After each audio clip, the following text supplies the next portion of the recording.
Welcome to my channel, where we discuss everything and all things politics, economy, and development in Nigeria and around the world. Many Nigerians, including the obedience,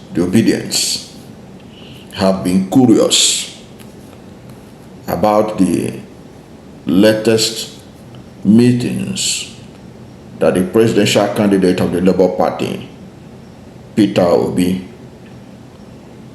had with the presidential candidate of the People's Democratic Party in the 2023 presidential election, Alhaji Atiku Abubakar, and former governor of Jigawa State, Sule Lamido, and former governor of Kwara State and former Senate President Bukola Saraki in Abuja.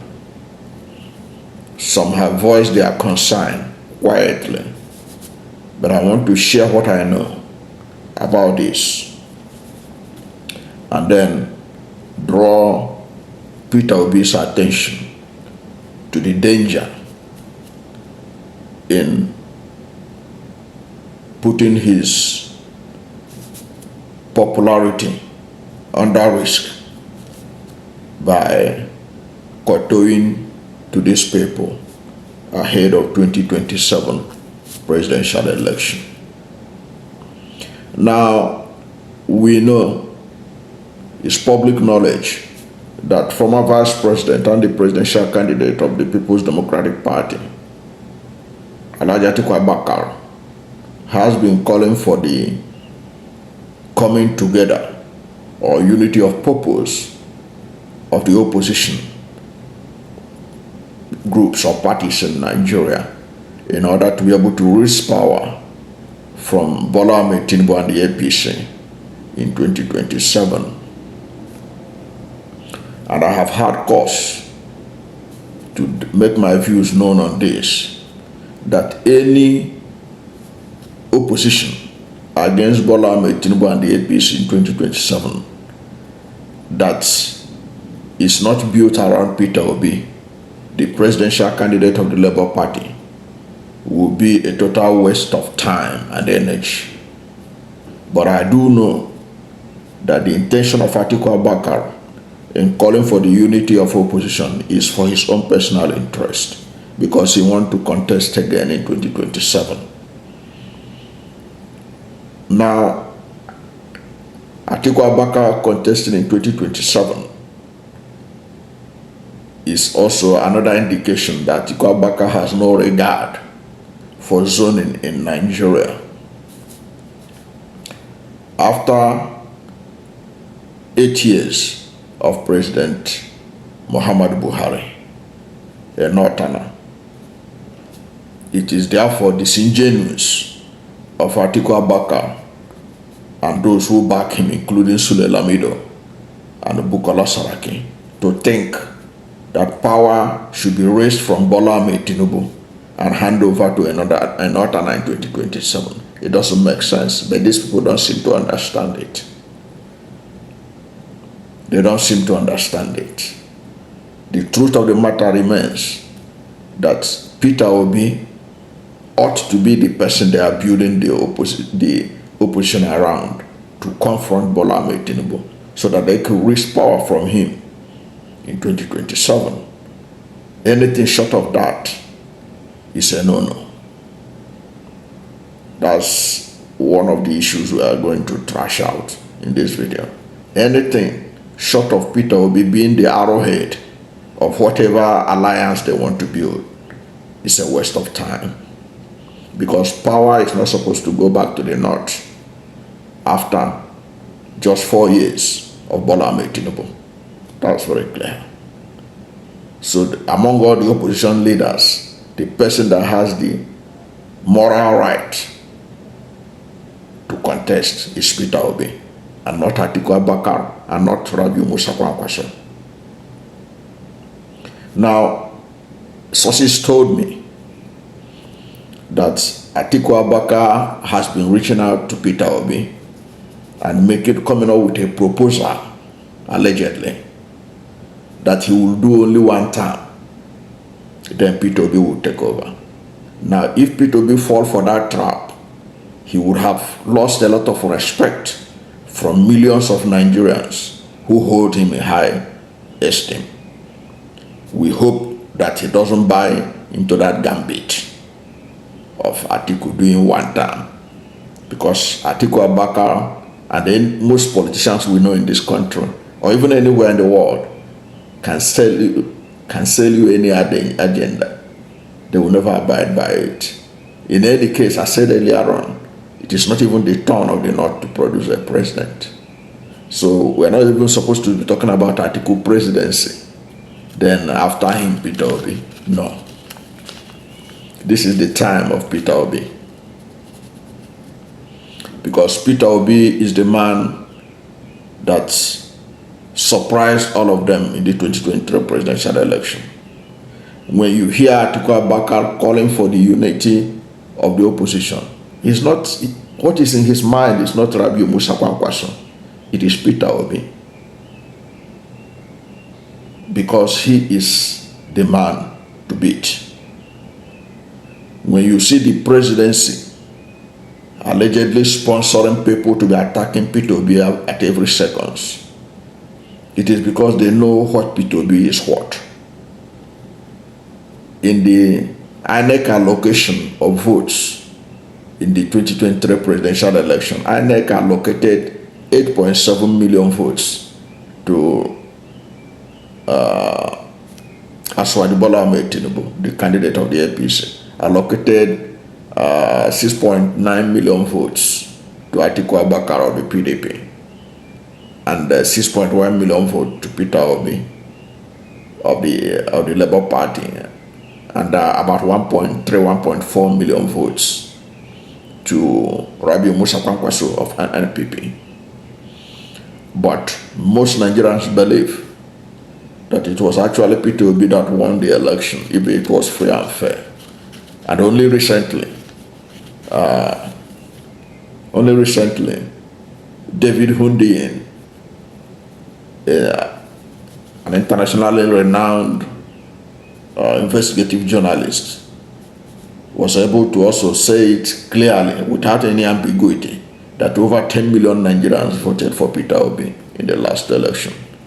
And you know David Hundian, he unearthed a lot of things about Bola Ahmed Tinubu, which was the center of Atiku Abubakar's litigation against Aswaju at Chicago State University and what have you.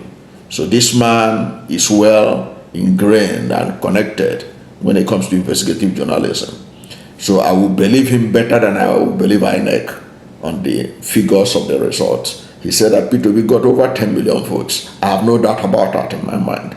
So you cannot therefore understand why everybody wants to have a piece of Peter Obi. Atiku Abubakar want to have him, because Atiku Abubakar and co, even in their secret moment, they are still blaming Peter Obi for the reason why they lost. They are not saying it publicly. They believe that if Peter Obi had not come out, that they would have clearly defeated APC and Bola Ahmed Tinubu. In their secret moment, they say it. So, and many of them have not forgiven Peter Obi. They may be laughing with Peter Obi, but Peter Obi should be careful and aware of that fact that they see him as the man who stopped them. But curiously, Peter Obi didn't stop them. Peter Obi was actually the person that Nigerians voted for change.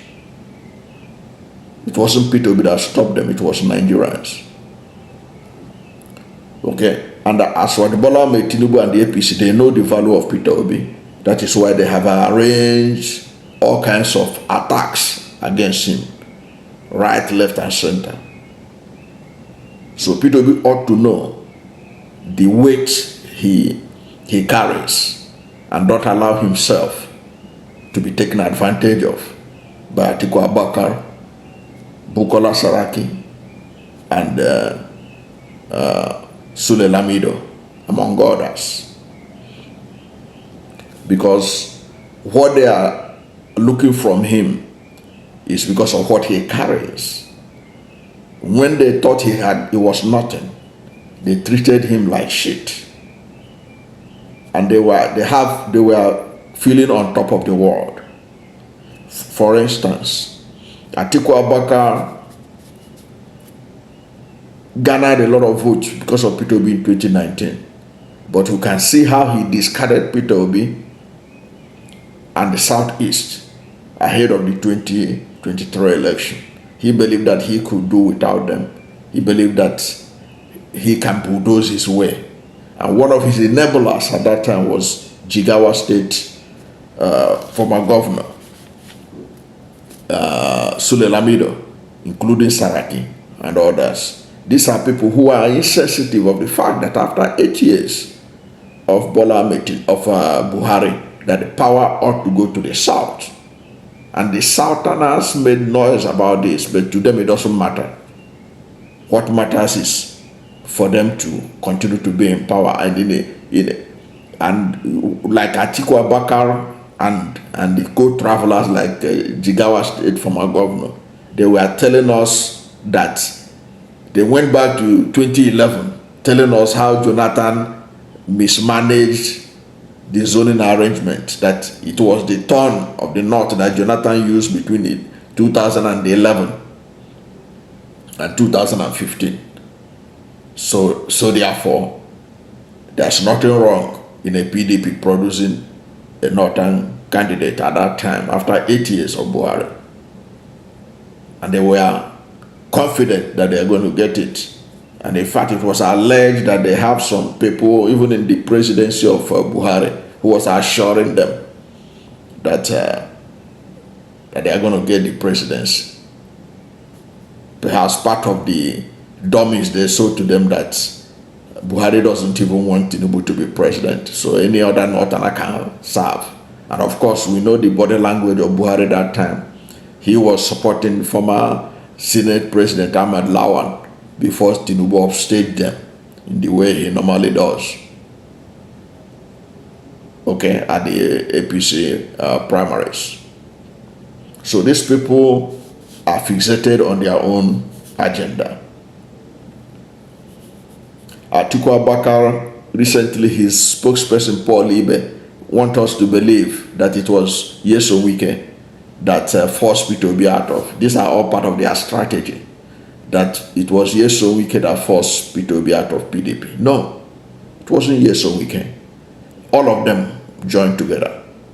All of them joined. When Peter Obi saw that Yeso Wike have hijacked the Southeast governors and their delegates, when Peter Obi discovered that there will be no, that the PDP ticket is going to be to the highest bidder, is going to be dollar rain, Peter Obi extricated himself from that rubbish and allowed Yeso Wike and Atiku Abubakar to fight it out. And after that, you can see what is happening to PDP. Both Atiku Abubakar and Yeso Wike, they were the ones that sabotaged the PDP zoning. Because PDP zoning arrangement, under it, the presidential candidate of PDP ought to come from the Southeast. Yeso Wike from South, and Atiku Abubakar from Northeast help in using their men in PDP to disorganize that and then throw it open so that they, two of them, can contest. So nobody should tell us lies that it was Yeso Wike. It's both of them joined together, Atiku and the Yeso Wike. So they are the brain behind the reason why Peter Obi quietly left them, because the level playing ground that ought to be in a democratic setting was lacking. So that being said, it is for you to understand what is playing out and why Peter Obi should be very careful and concerned about these people, because they never believed he could be able to upstage them, and did so well without having structures. In fact, Sam Amadi the former chairman, Nigerian Electricity Regulatory Commission, in his X handle on this meeting between Peter Obi and Jigawa State former governor, Sule Lamido, said that, revealed that in one of their strategic meetings that he had told Sule Lamido that, look, they have to be careful about Peter because he has mobilized a lot of youths who are on his side. And he said that Sule Lamido boasted that if Peter Obi gets 1 million votes, he will go on exile. That's Dr. Sam Amadi telling us what Sule Lamido thought of Peter Obi. But today they are grinning from ear to ear as if they care about Peter Obi or if they have confidence in him. It is because of what he carries, and they are thinking they can take advantage of him by selling him a dummy that after Atiku he will take over. For him to take that, if he's to take that, I know that Peter Obi is smarter than that. He would have buried his political ambition and the way Nigerians think highly of him if he is to succumb to these people.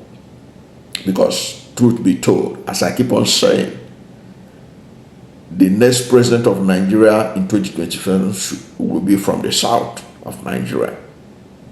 There's no two ways about it. And this channel has no apology in insisting on that. And I insisted on this right from the beginning. I was among those who pushed for Southeast to produce the next president because of that also. So I cannot come and support anything less than that. So that is part of what I'm talking about in this video. But I want to also remind Peter Obi about these people romancing with him, that he should be careful of them, and that he should know that Nigerians, like David Hundeyin pointed out, over 10 million Nigerians voted for him, and they can vote for him again. And let me say this, with all seriousness, there is no coalition that will be able to push Bola Ahmed Tinubu and the APC out of power in 2027 unless that coalition is built around Peter Obi, and that coalition should be ready to go the whole hog to ensure that 2027 presidential election is not rigged. Because let's face the fact, if Bola Ahmed Tinubu, when he was not in power, could be able to, against the wish of Buhari, the leader of APC, outmaneuver them and beat the candidate of Buhari, Ahmad Lawan, Senate President of the 9th Senate. He was able to beat them. He was able to ward off competition from much more amenable person like Professor Yemi Osibanjo, the vice president at the time, was able to ward off Amechi, who has close relationship with Buhari. If Bola Ahmed Tinubu could have maneuvered all these things, maneuver APC, maneuver Buhari and co, and emerge the candidate of APC when he was not in power.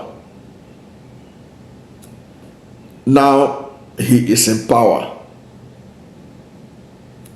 and even without the help of Buhari, he was able to maneuver his way that INEC and every institution worked for him, allegedly, in 2023, and against all odds, despite the fact that APC was a total disaster, with all the hardship of change of currency, lack of fuel, everything, killings, 63,100 Nigerians. 63,111 Nigerians were killed in 8 years under Buhari. All these things, all these baggages, he still maneuver himself for INEC to allocate 8.7 million to him, vote to him.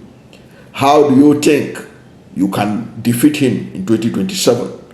For you to defeat Bola Ahmed Tinubu in 2027, you must be able to face them squarely. You must be able to do the kind of rascality they were able to do when they were threatening that if the election is rigged in 2015, that they are going to form a parallel government. Anything short of that is not going to be able to ease out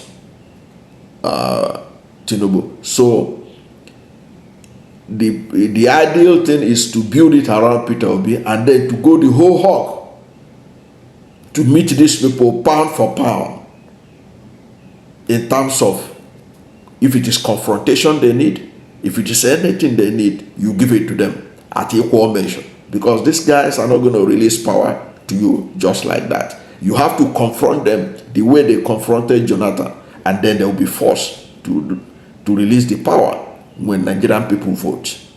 Anything short of that will be, to me, useless.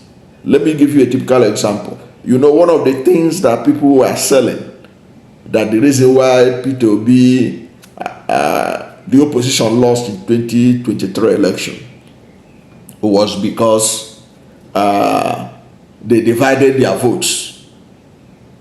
They divided their votes, that if they had united, they would have defeated APC. No.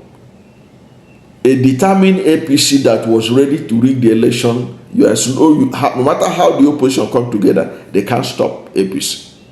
Except they confront APC. The same in the language that APC understood.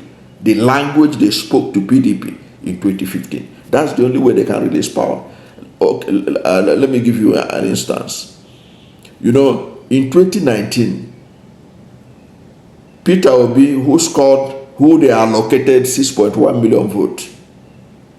Atiku Abubakar, who they allocated 6.9 million votes. Arabi Musa Kwankwaso, who they allocated about 1.3, 1.4 million votes in the 2023 election. They were all in one party. They were all in PDP in 2019. What happened? They defeated APC at that election too. Most Nigerians were aware that 2019 election was also rigged. So their unity, they all were in one party, yet they couldn't defeat Buhari. So it's not about unity. It is about stopping the rigging. It's about stopping the APC in their track. Showing them they are ready to go to the whole hog. Frighten them that, look, if you rig this election, you are not going to see space to operate. That's the only language they understand. You can see that after the 2023 election, when it was obvious that Nigerians didn't accept their so-called victory, there was no jubilation in the country, there was nothing. Even the international community were just watching. They became scared about whether he will be inaugurated or not. So the issue at that time was anybody that tried to disrupt the inauguration and all, they were panicked. That was why they sent out what is his name? Lai Mohammed. Lai Mohammed was traveling from London to New York, Washington, to talk to international media, to convince them that it wasn't Peter Obi that won the election. It was in those travels that he was able to reveal that INEC deliberately stopped the transmission of the presidential election results from the polling units to the INEC IRA, saying that it was done as a result of perceived cyber attack that never existed. Amazon Web Services that provided the backbone and the cover, the protection for INEC servers, said nothing like that happened on that election day. And of course, you all know that on that election day of that February election, I think February 25, the senatorial and House of Reps votes that was casted the same day as Peter Obi's, the same day with the presidential election, the same minute, the same second. They were able to transmit it to the INEC area, but none was able to be transmitted from the polling units. I'm talking about the presidential election results. So you can see that it was a deliberate sabotage, even by the admission of the government of that day. So they were not sure. They were not sure that Nigerians would take it. Like David Hundian has also pointed out in another statement that he wrote about. He said that if it was Bola Ahmed Tinubu that was in the shoe of Peter Obi, that Bola Ahmed Tinubu would have called out his supporters to the streets and even do something to show that he cannot accept the outcome of that election. But Peter Obi took it like a gentleman. He accepted it, told his supporters, let us go and follow the due process and all that. So if these people are really confronted based on facts, if Nigerian people overwhelmingly vote against them, if they rig it and they know that they cannot be allowed the space to operate, they will give way. They will not allow themselves to cause crisis in this country. They will quietly leave power the same way PDP left power in 2015. But if you don't unite, not just uniting for uniting's sake, you must be committed. So all these people running around Peter Obi and all these meetings will be irrelevant if it is not built around Peter Obi. 1. 2, if they are not committed to the cause, because committed to the cause means going the whole hog to ensure that the election is not rigged. And if it is rigged, it cannot stand. Until Nigerians resolve this, I can tell you for free, Bola Ahmed Tinubu and the APC will run away with victory, in quote, in 2027. So these are my take. And importantly, most importantly, Atiku Abubakar should not be scheming to be the presidential candidate leading the opposition in 2027. And Peter Obi should not succumb to any blackmail to back Atiku in that misadventure. Peter Obi is the person that has the credentials right now to be able to confront Bola Ahmed Tinubu and the APC. And with the abysmal performance in the economy, in the security, and everything else, there is no way this APC can win a free and fair election in 2027, unless there's another magic wand they're going to make between now and 2027. But if the way this country is right now, the way the economy is, the rate of insecurity, the rate of hardship in this country, continue the way it is, as it had been happening since 2015, I do not see how APC and Bola Ahmed Tinubu can win in 2027.